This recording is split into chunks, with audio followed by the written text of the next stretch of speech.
Let's talk about the internet.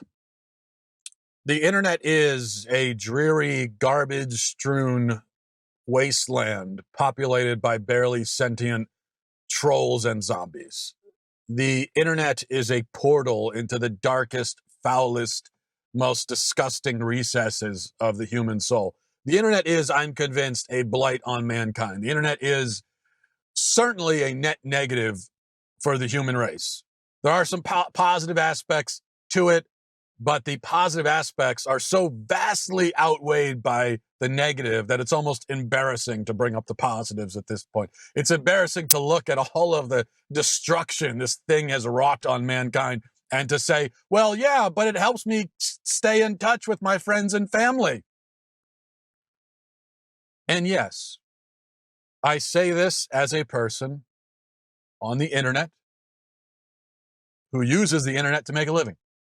I'm using this internet, the internet, to send this message that is anti-internet, and I am a person who makes a living on the internet.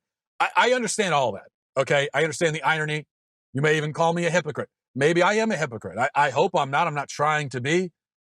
That's not my point here, but if that's the accusation you want to lob against me, you're free to do that. What I've tried to do personally is I have tried to take this thing, this awful, monstrous thing, and use it to speak some truth. Because I noticed that although there's quite a lot being said on the internet and shouted back and forth, does not appear to be a lot of truth, a lot of real truth. Anyway, there are a lot of people who are out there saying, I'm speaking truth. I don't care what anyone thinks. I'm just going to tell it like it is. There are a lot of people on the internet who have that brand. But what I noticed, and what I noticed before I started doing this, is that the vast majority of them are actually just saying all they're doing is pandering. What they're saying is a careful calculation because they know that there's going to be a wide audience of people that line up to pat them on the back for saying this supposedly controversial thing.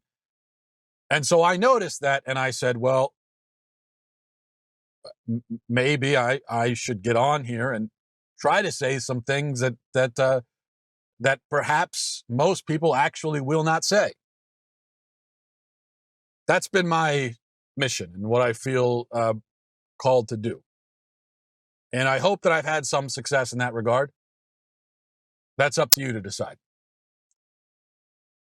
But what I can say is that and so I'm not going anywhere. Even though I'm saying all this, I still feel as long as God has given me this platform, and platforms go away. Nothing lasts on the internet, especially platforms. Somebody can have an audience and a platform one day, and the next day it's gone. Everything just goes away like that. And if and when that happens to me, I'm not going to cry about it. I won't weep over it. It's God's will. But right now, it seems that it's God's will that I have this platform and I use it to say things. And so that's what I'm doing. But it is hard to make any kind of a lasting impression. To say anything meaningful on the internet is hard. And it's becoming harder and harder and harder because there are billions of people all shouting into the same void. And even to have an audience online these days is no longer any kind of novelty. It's not a big deal. When I first started doing this 5 years ago or so, it seemed like there was a relatively small community of whatever we are, whatever we were. I don't know, internet personalities, whatever you want to call it. There was a small community, it seemed like, of people who had any kind of real platform and audience. Now, though, only 5-6 years later, it's like everybody has an online audience. Everybody has a brand. There's not a big deal anymore. It's not novel. And it seems every day I'm scrolling through Facebook and I come across some new random dude or woman shouting into a webcam and saying things that are meaningless and pointless and hollow, regurgitating talking points, taking these rehashed, regurgitated, microwaved talking points and feeding them to the audience some more, because it would seem like there are quite a lot of people on the internet who have an insatiable appetite for talking points. even if they've heard those exact talking points a million times, they want to hear them a million more times. And so it seems every day there's another person who becomes an internet sensation by saying the same thing that everybody else is saying. And so I'll see some new random guy, because I'm curious, and so I'll look at their Facebook page and I'll see that, they have, this person has 1.5 million followers. And I think, what? That guy? Really? 1.5 million people? He warrants 1.5 million people listening to him? And I'm sure many people have had the same thought about me. I realize that. So these content creators, and that's really what people who make a living on the internet, what we are content creators. And that's really an apt name, because for most of us, that's all we're interested in doing. It's not necessarily saying anything that means anything. We're not worried about substance, not worried about quality, not worried about being meaningful, but simply we're worried about pushing out content, just stuff for you to click. Here, click this, click this, click this. Here's some more stuff to click. Click this thing, click this thing, click this thing. Watch this thing. Okay, stop watching that. Watch this, watch this, watch this, watch that. Look at this, look at this, look at this, look at this. That's what content creators are doing for the most part. Doesn't matter what the thing is. Anything. If I can get you to click on anything, I don't care what it is. Just click on it.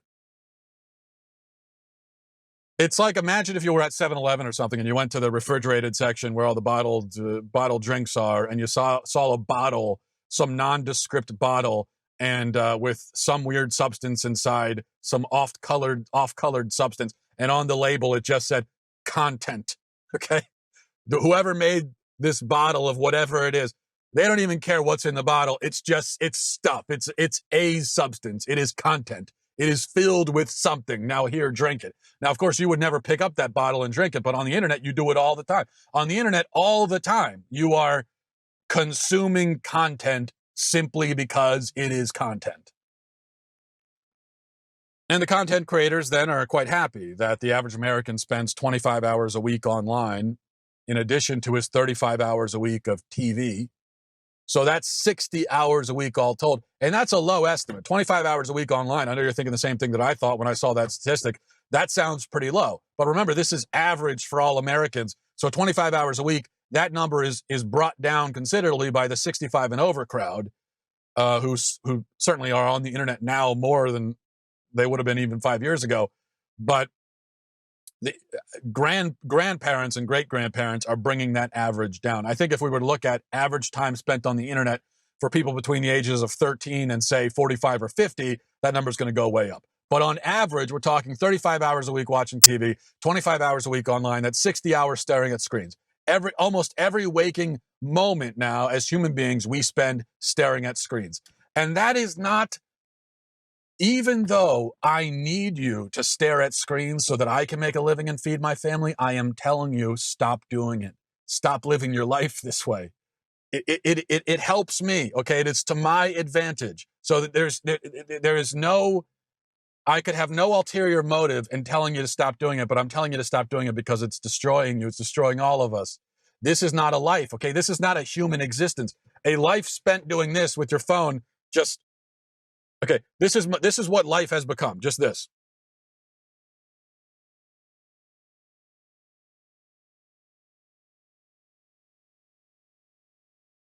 This is your whole life. For a lot of people, your whole life is just this. Just that. Staring at this and this motion, and that's all. That's life. But that's not life. That's not a life. That's not a human life. A human life is lived outside in 3 dimensions, interacting with people and with things and with nature, and that's what life is supposed to be. And we know for teenagers it's even worse. What kind of people are we raising? Teenagers, statistically, at this point, basically never look up from their phones. We're talking 9 to 10 hours a day. 10 hours a day on average, teenagers are spending consuming media. 10 hours a day. Again, I say that is not a human existence. We all have the same stories. And so this is a familiar complaint, but it's an important complaint and one that we need to deal with, and we're not. And that is, if you're ever around, and this, everyone is like this nowadays, but for teenagers, it's even worse because this has been their life since they were babies, and they've literally been raised on the internet. And at this point, I think it's almost like a physical dependency has been formed. But we've all been around teenagers, and I wrote this. I forget what I wrote a few months ago, but I relayed this story from last year when we went to a family reunion on my wife's side of the family in Minnesota. We were at a lake house. And so multiple generations of the family all at this lake house, and there's a jet ski and there's fishing and it's great, right? And I'm having a blast. I'm with my brother-in-law. We're fishing. We're taking turns on the jet ski. We're going on the pontoon. We're having a great time. I put my phone away. I had it off for probably 4 or 5 days. I didn't even look at it. I loved it. I just loved I took vacation days, so I didn't have to, and I was completely out of the loop. I was oblivious, and I was loving it. But the younger generation there at the family reunion, the teenagers, the really 10 to 20 crowd, they didn't look up from their phone the entire time. We could be out on the pontoon, they're looking at their phone. We could be playing cards at night, they're looking at their phone. They're looking at their phone. They do not look up from it, ever. Again, I say, this is not human. This is really bad, guys. It really is. I know everyone complains about it, like I said, but this is really bad. I don't even think we understand yet. We cannot even comprehend the consequences of raising a generation like this. It truly is unlike anything that the world has ever seen. Yeah, every generation has their new technology. Every era of human society has some new technological advancement. And yeah, there are always people who are concerned about what that technological advancement will do. But this is different. This is life being condensed down to this. And one other thing about that, when we talk about, anytime somebody starts wringing their hands over the internet, you're always going to have the people who say, yeah, but people did that with cars. Everyone worried that cars were going to destroy society. Everyone worried that TVs would destroy society. Everyone would worry that phones would destroy society. And society turned out fine, didn't it? And every time I hear that, I always think, did society turn out fine? Are you so sure that those people issuing those prophetic warnings about cars and TVs and everything, were they really wrong? I don't think they were totally wrong. Now, I'm not saying that we should all give up our cars, or that necessarily the world would be better without cars. But actually, even something like the automobile has had some positive effects, but it has had some very serious detrimental effects to society that some people early on saw and knew that was going to happen, and they warned us. And their warnings actually came true. And yet here we are looking at them and saying, see how wrong they were? They weren't wrong. They were right. There were people with cars who, for instance, warned that, okay, now that we have cars, we have the ability to go anywhere we want. What you're going to find is that the family is going to break apart, and people are going to spread far apart. They're going to spread far away from their families. They're going to spread far away from their jobs. Children are going to leave their parents and be far away. It's going to lead to the breakdown of the family. There are even people that warned that with cars, people aren't going to be going to church as often, because now the kids are going to be getting in the cars and going off and doing something else rather than going to church. These were the things people were warning about, and it did actually happen. So with the internet, and of course there are people with the TV who warned the TV is going to take over our life. It is going to undermine the family, and now the entire family, the existence of the family is going to be centered around the TV. There were people warning about that in the 30s, 40s, and 50s, and they were right. That is what happened. I don't know about 30s. When was the TV invented? I don't know. So with the internet, I think there are a lot of warnings being issued that are correct, that are right. And this is to say nothing of all the porn. You know, I've talked about all the things, problems with the internet. Probably the biggest problem is that it has turned us into a race of people who are completely obsessed with pornography. And don't give me the, well, there used to be Playboy magazine. Okay, yeah, there was Playboy magazine, and even that is pretty recent. But you didn't have billions of people across the world who were spending hours and hours and hours of their week reading Playboy magazine. You do have that with the internet.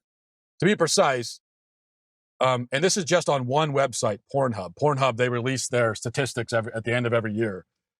How much time do people spend watching videos on just their platform? And right now we're at the point where on average, humanity spends 4.5 billion hours watching porn on just that site. That's 500,000 years worth of porn in 1 year.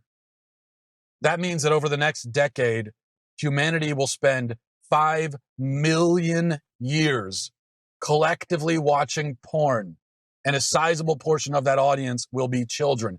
That wasn't happening with Playboy magazine. The Playboy under your dad's mattress, which is the stereotype, people weren't spending 4 billion hours looking at Playboy. It's different now. And it has had an effect on us. Studies show Americans, between the porn and everything else we do online, Americans, our memory has suffered, our attention spans have suffered. We can't remember anything. We can't pay attention to anything. We need constant stimulation. We can't stay focused on one thing at a time. We can't interact with other human beings. Our written language has deteriorated, and you can see that. You can see how our language has kind of plummeted back into the Stone Age, and now we're using hieroglyphics again, but we call them emojis, and you have all these people who can't convey an emotion through the written language without using a smiley face or a frowny face. Me happy, me sad, look at smiley face. That's what you have: college-educated, literate, supposedly intelligent people who cannot communicate happiness, sadness, whatever, through sentences, so they have to use pictures. I truly believe that your life would be so much better if you cut out the internet, or at least you cut down on it drastically. And I think you would become a much happier, more fulfilled, more serious, more intelligent person. You would lose nothing. I would lose something if you cut down on the internet. I would lose your clicks, your traffic, your attention, and the money that comes with it. But I'm willing to lose that if it means that more and more people are starting to live human lives again. And then you free up time. Once you start reclaiming your life and detaching yourself from the phone and from the internet and from TV, then you free up time to do other things, like to play with your kids or read books or do anything else. I don't know, train for a marathon, become a beekeeper, learn how to garden, just anything. Pick a subject and become an expert in it. And not because you Googled it, or you look at Wikipedia, or you watched a YouTube video, but become a real expert. Just pick a subject, whether it's a historical subject or anything, it's a scientific subject, literature, history, or art, any subject at all. Pick a subject and become an expert. Say to yourself, I'm going to read 15 books on this subject over the next year, and I'm going to know it. Why not? That's how we become interesting people. That's how we become interesting, substantive people, when we know things and we have real interests. Facebook is not an interest. YouTube is not an interest.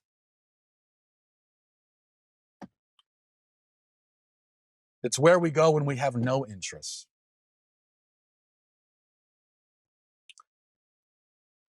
So what would you be missing if you cut your 25 hours a week down to, say, 5 or 1?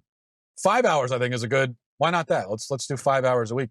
That's 1 hour a day, Monday through Friday, which is still kind of a lot, and then no hours on the weekend. So you have your weekend entirely free of that.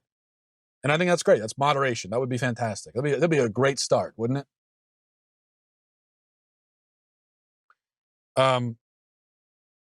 But I think this process of reclaiming our lives from the internet, it's you have to do it one piece at a time. I think if you want to break a habit, you got to break it into pieces first, and then you can break the habit.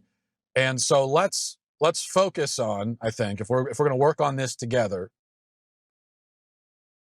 let's focus on it one piece at a time. So let's start here. You got to start somewhere. What if we just start with this? Start with the morning. Take the internet out of your morning. Now, I don't know about you, but I have, and I wrote about this a few weeks ago, and since then I've been trying to correct it, not totally successfully. But I, in the past, had developed a very bad habit, and I know that statistically, this is what most people do, at least between the ages of 18 and 44, most people are just like me in this regard. The first thing I do when I wake up in the morning is I look at my phone. I have my alarm, which is on my phone, so I pick up my phone, turn off the alarm. Actually, I hit snooze on the alarm and then put it back, and then I hit snooze again, then put it back, then I hit snooze again. And now, finally, when I'm ready to actually get up, now, but I can't. I don't just put the phone down because now I have the phone in my hand, and so it's very easy to just turn off the alarm and then just click on one more thing, and now here I am in cyberspace, and that's how I start my day, on the internet. At least up until recently. First thing I do is I look at my emails. I look at my personal emails, and I see all the spam and the junk and all the stuff. But I look at my work emails. And then for me, I look at my public emails, which are emails from readers and fans and people who hate me and all of that. And so that's great. For some reason, I have felt the need to begin my day looking at that kind of stuff. And which means invariably there's going to be at least one message overnight that'll say, something like, Matt, you're a piece of garbage and I hope you die. And then, okay, great. I'm glad that I can start. I'm glad that I read that and I know that about, and so now I can start my day. That little dose of self-loathing to start the day is great. But then the next thing I do is I'd scan the headlines. Then I would check social media. And it's this whole process, starting the day. And all of that would take about 5 minutes. You know how it is with the internet. It's even though I'm checking 5 or 6 different things, do it in 5 minutes. A nice concentrated little shot of anxiety and vitriol to start the day with. And I think it's just toxic. It is a toxic, awful way to begin your day. So if we're going to cut down drastically on our internet and media usage, I think maybe we begin here. Because consider also, most people, they check their phone first thing in the morning like I do. They also, their phone's the last thing they're looking at night before they go to bed. And there are even, I read, apparently there are people who are so addicted to the internet that their brain wakes them up in the middle of the night so that they can check social media. So there are people who, they're checking the phone before they go to bed. They're waking up to check it. And then they go back to sleep and they wake up 3 hours later and then they check their phone again. And then they go downstairs for breakfast and they're on their phone again. And they never put down their phone. So what if we all pledged? It's a modest way to begin here, with our end goal of detaching ourselves from the internet and not being dependent on it. What if we begin by making a pledge and we say to ourselves, we're not going to look at our phones in bed. That's it. Not gonna, barring an emergency and somebody calls and there's been some terrible thing that happened overnight or whatever, barring emergency, we are not going to look at our phones in bed, period. Not going to look at them. And even though it's only a comparatively small amount of your day that you spend in bed before going to sleep and after waking up, it's still, think about, you free up that time, you sever it from the internet, and what can you do with that time? Now there's this nice little chunk of time. It's an important time too, because it's the time right at the beginning of the day and right at the end. And so this decides how do you start and how do you end. So it's important time. It's precious time. What are you going to do with that time now? You're free. It's like, oh, I'm free. I don't have to worry about Facebook or Twitter. What are you going to do at that time? You could read a devotional. You could read the Bible. You could pray. It's just anything. You could do anything. You know another thing you could do with that time? you could do, and this is great, and I think we've lost this in modern society. It's maybe one of the worst things about the internet is that we've lost this. We've lost the ability to do nothing. What if you took that extra time and you did nothing with it? Nothing. You have simply silence and stillness and nothing. And maybe you lay there and you look at the ceiling and you think, you form thoughts, you contemplate. That's how we become real thinking, substantive people, is when we have time to think. And I think we know that the internet has intruded on our social lives and changed the way that we interact. It's changed kind of our exterior lives in a big way and mostly in a harmful way. But even worse than that is that the internet has taken over our interior lives, in that we don't think anymore, because any extra time that we have where there's nothing going on, you're waiting in line, you're whatever. I was in a waiting room recently. I don't forget what, I think it was, I just at the dentist in a waiting room. And there was a bunch of people all sitting around. And of course, every single one, myself included, we were all just staring at our phone. Because the idea of sitting there for 30 minutes and maybe talking to the person next to you or saying nothing and just sitting there, we can't even conceive anymore of the idea of simply sitting somewhere and doing nothing. But that's, up until the internet and phones came along, that was a very common thing for human beings. You had plenty of moments like that where you were sitting and not really doing anything. Those are important moments because that's when you live within yourself, and we need to have that. But we've lost that now. People think the internet does our thinking for us. The internet literally completes our sentences for us. And now we can, instead of forming a full thought, we can follow a half-formed thought, train of thought, all across the internet. And people we know oversharing online, rather than having thoughts they keep inside themselves, thoughts that they otherwise would have kept inside themselves and should have kept inside themselves, now we can spill it all out on the internet. Get it out there. So maybe you do that with your time. Just a suggestion. But I think this could be a good place to begin. So maybe we can make that pledge together. And I think we'll all be happier for it. And if I get a few less of your clicks and your views, maybe because that's the time you spend when you read something that I wrote or you watch a video of mine, that's fine. I'll make that sacrifice. Because I think it's better for you. It's better for all of us. Well, thanks for watching. Thanks for listening to this on the internet. Godspeed, everybody.